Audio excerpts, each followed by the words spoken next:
Hey everybody, you're very welcome back to the Skogok Mark channel. I'm Joe Price, behind the camera today is Ida Olsen. Hello everyone. We're outside our property here in Sweden at a small little village where we live, and as you can see behind me there's a coppice of spruce and alder that runs the entire periphery of the property. These forests here stretch on for some space either side of our home. I noticed today when we went to prepare the fire that my mallet is in fairly rough condition. We actually made this at an Axe Techniques class where we made some simple camp tools, but this piece of alder here has served its purpose well in preparing many of fires for me and Ida over the winter, and now I'm just going to make a new one really quick. I wanted to make this video to show you how to make this simple tool. We're giving you some tips and tricks that I've picked up along the way when I've made these before. So we have our piece of green wood here. This is alder. You can see because it has this camo bark, kind of like beech.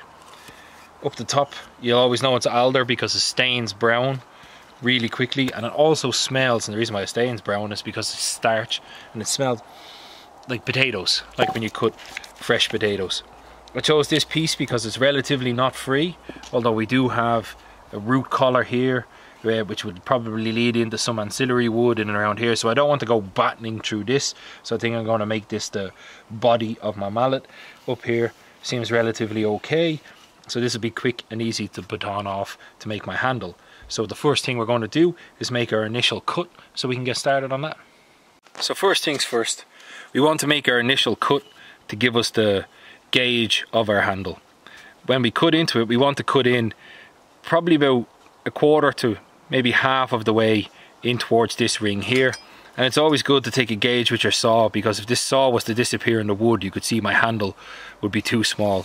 So I'm going to try and aim for about this thickness here. So I've chosen my handle length, whichever you prefer. I like a long handle just so I can carve and get some grip. And then we're going to make our initial cut. Again, not going all the way through the wood, we're going all the way around the wood.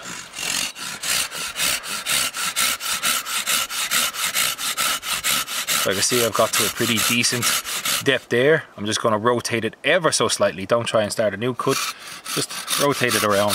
That way it's nice and safe, and it keeps your saw in the kerf, and we'll talk about kerfs in a minute.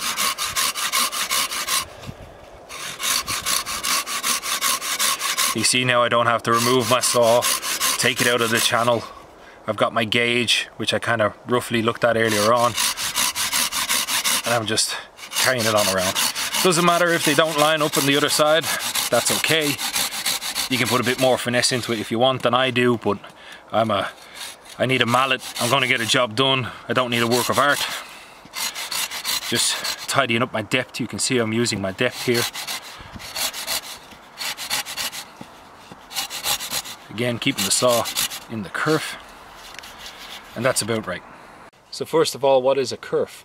A kerf is the channel or the gap that's left for your saw by your saw in the simplest terms. There's thin kerf saws and full kerf saws, and there's a whole lot of reading about that, and that's for another video.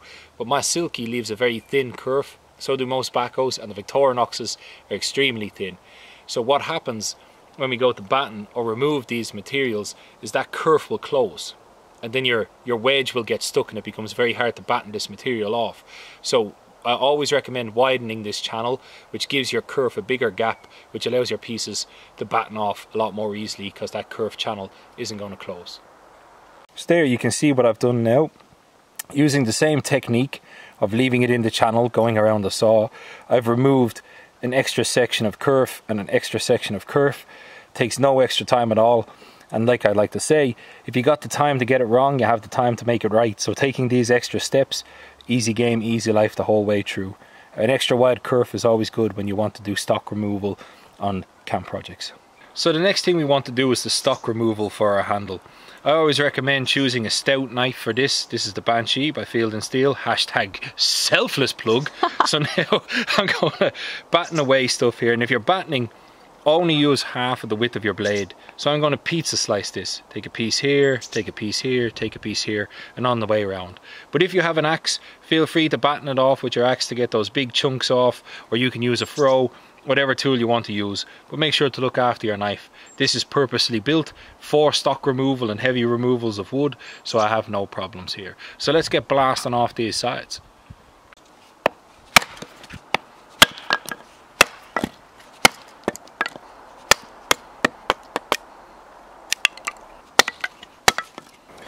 Okay, now you can choose to batten off these extra bits because we have a pyramid now, but I hope that showed you just how effective a kerf is. One and done. Always remember, now I've made an awful lot of mallets, so I know how to work with, but a great tip that was always given to me was a fallen knife has no handle. Yes, I may go and move and catch this, but if my knife was to fall, let it fall. A fallen knife has no handle. That's a great tip to take away. But when we start carving this now, because it's green wood, it's always good, let's put my knife down here, to look at it like a ski slope, and we always ski downhill. Pick a center point on your handle, carve down this way, and then pick the center point on your handle and carve down that way. Ski down the slope.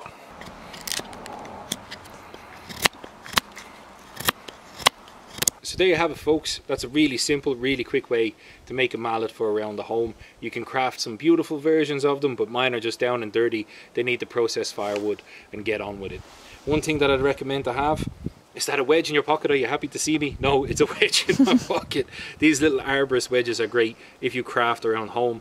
I carry some in my kits if I'm going out to do a bit of crafting, but it just means that if my knife gets stuck, I've got an easy way to free it out of there, because my knife has got stuck before and I need a knife to carve a wedge. I don't want to carry 27 knives on me, so a little arborist wedge is a great shout out.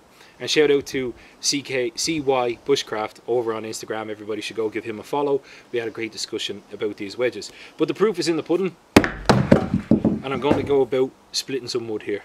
See if we can split ourselves down some kindling. It's a nice piece there. I think this will work just fine for me in the winter. So there you have it, guys and girls. Always remember, widen your kerf. Pieces will fly off, no problem. Use your saw depth. Some great tips in the video that I don't see too many of in these mallet videos. Also, always remember that a falling knife has no handle.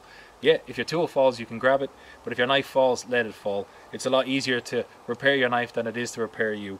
So until the next video, please like, comment, subscribe. It really supports myself and Anita, and helps make future videos possible. And if there's any other future videos you'd like to see, you can drop me or Anita a DM on any of our social media channels. So next time, Forest family, peace.